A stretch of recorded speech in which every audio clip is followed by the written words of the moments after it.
Bishop ama Apostle John msanii.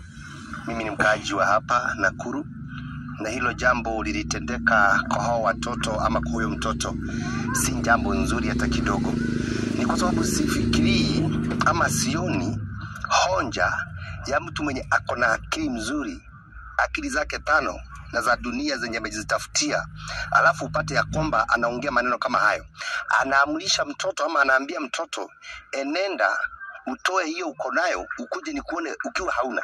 Ninaweza shindwa ya kwamba huyu mtu kando ama huyu mwalimu na ni mwanamke, kando na hivyo alikuwa anafikiria huyo mtoto alikuwa anataka kumfanya nini, alikuwa anataka kuonyeshana nini mbele ya watu. Kwa hivyo hicho kitendo si cha wanadamu, si kitendo kizuri, na ikiwezekana uongozi ama wenye wako karibu na uongozi huo anastahili, kwa sababu watu wamekasirika. Pia mimi nimekasirika sana mpaka nilikuwa na shida, inaweza atoa ikilemba ni uogeze chini ni mkute ama nimpeleke wapi, but it's all right. Mungu asaidie na msamehe sana. Asante. Kwa majina ni Agnes Mwehaki. Mimi ni mmoja ambao tunafanya pale kwa kampuni yetu ya Beyond All Love Rehabilitation and Medical Center. Hawa wakiwa wenzangu, nikiwa na mkubwa wangu hapa Mr. Mutuma mwenye